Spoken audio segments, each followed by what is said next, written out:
போலாங்களா? பத்திரிகை சகோதரர்கள் அத்தனை பேருக்கும் வணக்கத்தை தெரிவித்துக் கொள்கின்றோம். கடந்த சில ஆண்டுகளுக்கு முன்னால் ஹைதராபாத்தில் ஏஐஎம்ஐஎம் என்று சொல்லக்கூடிய ஒரு கட்சி, அந்த கட்சியினுடைய தலைவர் ஓவேசி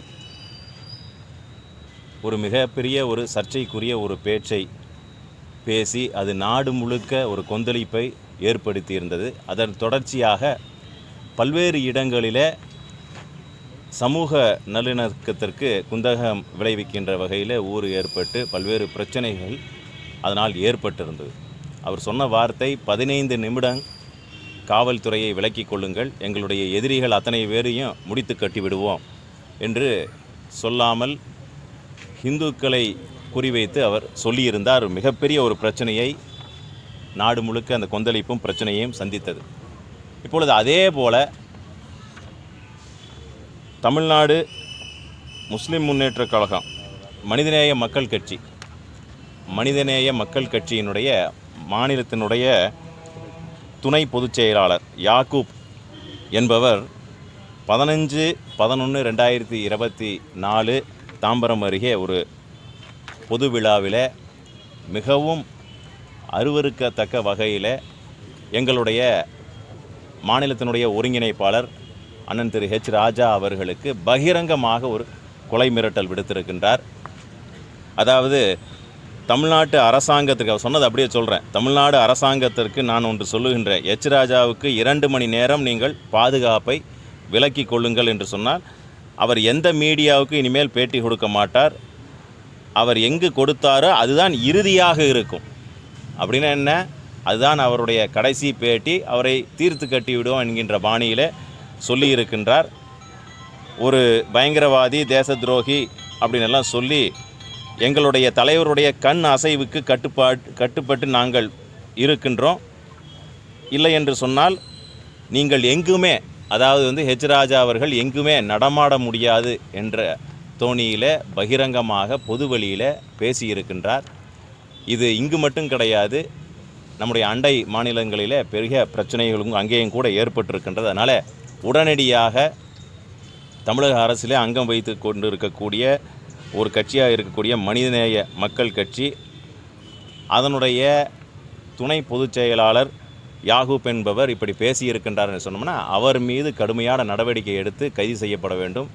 அதற்கு துணை போகி இருக்கக்கூடிய ஜவஹருல்லா, அதே கட்சியில் தலைவராக இருக்கக்கூடியவர், அதே மேடையிலே அமர்ந்து அதை ரசித்து கொண்டிருக்கின்றார்கள். அந்த நிகழ்ச்சியை ஏற்பாடு செய்திருக்கக்கூடிய அத்தனை நபர்கள் மீதும் கடுமையான நடவடிக்கை எடுத்து உடனடியாக கைது செய்யப்பட வேண்டும் என்கின்ற அந்த நோக்கத்தோடு இன்றைக்கு ஒரு புகார் மனுவை கமிஷனர் அலுவலகத்தில் பாரதிய ஜனதா கட்சியின் சார்பாக கொடுத்திருக்கின்றோம்.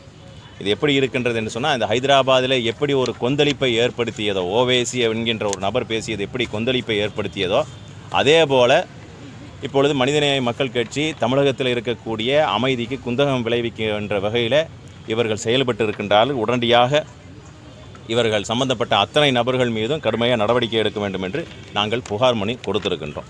வேறு ஏதாவது இருந்ததுன்னா கேளு. ஆமாம், இன்றைக்கி இங்கே கொடுத்துருக்குறோங்க. சமூக வலைதளத்தில் பெரிய அளவில் அது பரவலாக வந்திருக்கின்றது. பெரிய அளவில் ஒரு பிரச்சனையை ஏற்படுத்தக்கூடிய ஒரு நிகழ்வாக பார்க்கின்றோம். எதிர்காலத்தில் இவர்களையெல்லாம் கைது செய்யப்படவில்லை என்று சொன்னால் பெரிய பிரச்சனையை தமிழகம் சந்திக்கும்.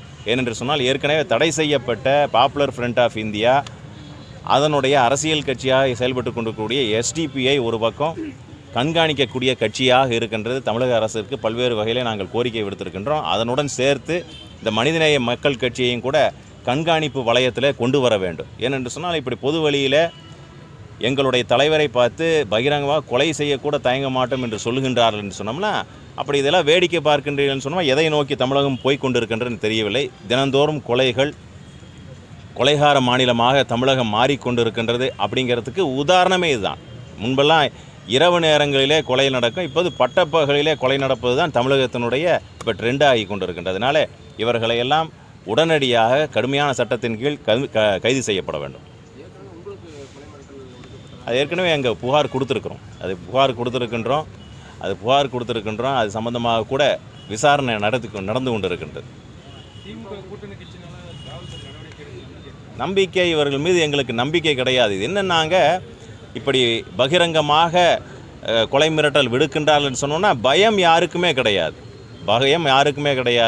இப்போ எல்லா கொலைகளும் எங்கே நடக்கின்றது என்று சொன்னோம்னா தமிழகத்தில் அரசு வளாகத்திற்குள்ளே தான் நடக்குது. அரசு பள்ளி, நீதிமன்ற வளாகம், எல்லாமே தாசில்தார் அலுவலகம், எல்லாமே அரசு அலுவலகத்துக்குள்ளே தான் நடக்கின்றது. பொது வழியிலே பட்டப்பகலிலே தான் இது அத்தனையும் நடந்து கொண்டு இருக்கின்றது.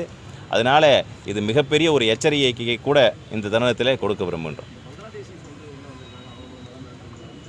அது தொடர்ந்து கண்காணிப்பு மிக கடுமையாக்கப்பட வேண்டும். பங்களாதேஷில் இருக்கக்கூடிய நபர்கள் இங்கே பல்வேறு துறைகளிலே ஊடுருவுகின்றார்கள்.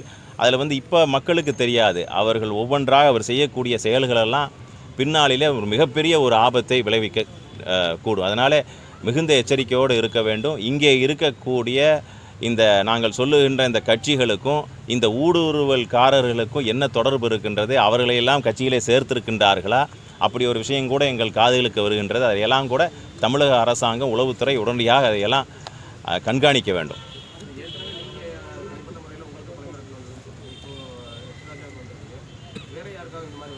இல்லை, பகிரங்கமாகவே இப்படி சொல்கிறாங்களே, நாங்கள் உங்களை நீங்கள் பேட்டி கொடுக்குறதான் கடைசி பேட்டி, நீங்கள் நடமாட முடியாது அப்படின்னு ஒருத்தன் சொல்கிறான்னா அதை எப்படி நீங்கள் வேடிக்கை பார்த்துட்டு இருக்க முடியுது? பொது வழியில் சொல்லக்கூடிய ஒரு விஷயம். அதுவும் சாதாரண நபர் கிடையாது. ஒரு கட்சியினுடைய மாநிலத்தினுடைய துணை பொதுச் செயலாளர் அப்படிங்கிற ஒரு நபர் பகிரங்கமாக உங்களை கொலை செய்வேன் அப்படின்னு ஒரு கொலை மிரட்டல் விடுத்துகின்ற, அதை இத்தனை நாளாக வேடிக்கை பார்த்து கொண்டிருக்கின்ற சமூக வலைதளத்தில் பெரிய அளவில் அது பரவி கொண்டிருக்கின்றது. இங்கே மட்டும் கிடையாது. ஏற்கனவே ஏன் அதை சொல்கிறேன்னாங்க, ஏற்கனவே ஓவேசி பேசிய பேச்சினால் பெரிய கலவரம் வெடித்திருக்கின்றது.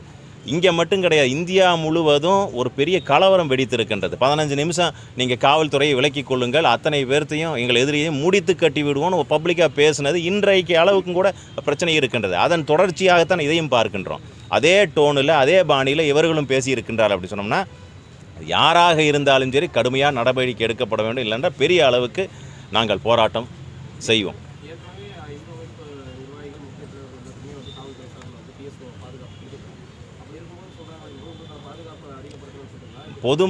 மொத்தத்துக்கே பொதுமக்களுக்கு சட்டம் ஒழுங்கு அப்படிங்கிறது சந்தி சிரித்து கொண்டு இருக்கின்றதுனா தொடர்ந்து நாங்கள் சொல்லுகின்றோம். கொலைகார மாநிலமாக, குடிகார மாநிலமாக, கஞ்சா விற்கக்கூடிய மாநிலமாக தமிழகம் மாறிக்கொண்டிருக்கின்றது. அதோடு சேர்த்து இப்பேற்பட்ட சமூக விரோதிகளெல்லாம் பொது வழியில் பெரிய அளவுக்கு ஒரு தேசிய கட்சியினுடைய மாநிலத்தினுடைய ஒருங்கிணைப்பாளரை பார்த்து நீங்கள் கொடுக்கக்கூடியதான் கடைசி பேட்டி அப்படின்னு ஒருத்தன் சொல்கிறான்னா அதை பார்த்து வேடிக்கை பார்த்து கொண்டிருக்கிற 15ஆம் தேதி பேசியிருக்கின்றார்கள். பொதுக்கூட்டத்தில் பேசியிருக்கக்கூடிய நபர்கள் 15ஆம் தேதி துவங்கி இன்றைக்கி ஒரு வார காலமாச்சு, இதுவரைக்கும் எந்த கைது நடவடிக்கையும் எடுக்கவில்லை என்று சொன்னால் அசால்ட்டாக இருக்கிறாங்கிறது தான் அர்த்தம். அதனால் சும்மா சமூக வலைதளத்தில் சாதாரண ஒரு பதிவை போட்டால் தேடி போய் மாநிலம் விட்டு மாநிலமெல்லாம் போய் கைது செய்கிறீங்க. அப்பேற்பட்ட படையெல்லாம் திரட்டிட்டு போய் இங்கே எந்நேரமும் கலவரம் வெடிக்கக்கூடிய பாணியிலே பேசியிருக்கின்ற அப்படின்னு சொன்னோம்னா அதையெல்லாம் விட்டு வேடிக்கை பார்க்கின்றீர்கள் அப்படிங்கிறத நான் சொல்கிறோம். அதனால் கடுமையான எச்சரிக்கை நாங்கள் கொடுக்கின்றோம்.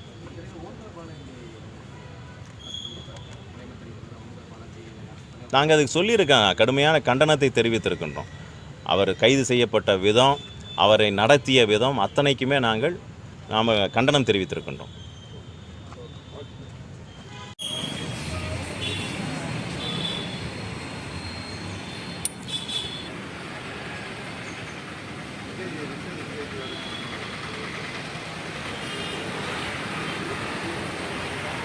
இது அறிக்கை தானுங்க.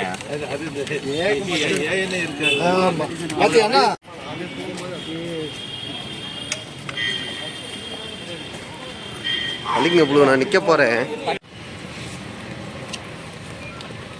வெயில் அடிக்குங்களா அண்ணா? அண்ணா இங்க பாருண்ணா. நான் சொல்லுறேன்.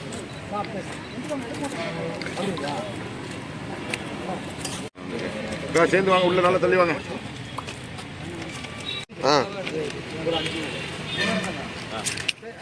அண்ணா இங்க பாருங்க.